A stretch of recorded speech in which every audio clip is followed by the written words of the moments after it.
I keep seeing this being discussed all over social media about how we read. Do we imagine images and do we put on certain voices, or are we reading in our own voices? So I just kind of wanted to throw in my own 2 cents. For as long as I can remember, I've always read using accents. The accents just come to me automatically. I don't know why. I don't know really where they came from, but I guess it's because growing up, whenever I watched people reading books out loud in TV and in film, I just assumed you had to put on accents, so I did. And to this day, as a result, I still read in accents. It also helps me differentiate when some characters are speaking and when their speeches come to an end, and then when the next character is taking over the conversation.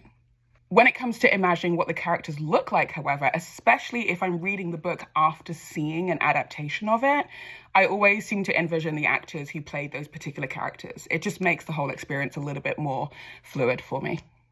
And if I'm reading any fiction by any friends of mine who happen to be authors, I tend to read those books imagining them reading those books to me. Unless it's a really strong, well-written story, in which case the characters just completely take over and they develop their own voices in my head. Nonfiction and poetry, it's usually read in just my voice and I have my own imagery that pops into my mind. But certain poets and certain poems, the voice can be different because I try to imagine what the actual writer would have sounded like, but for the most part, it's just me.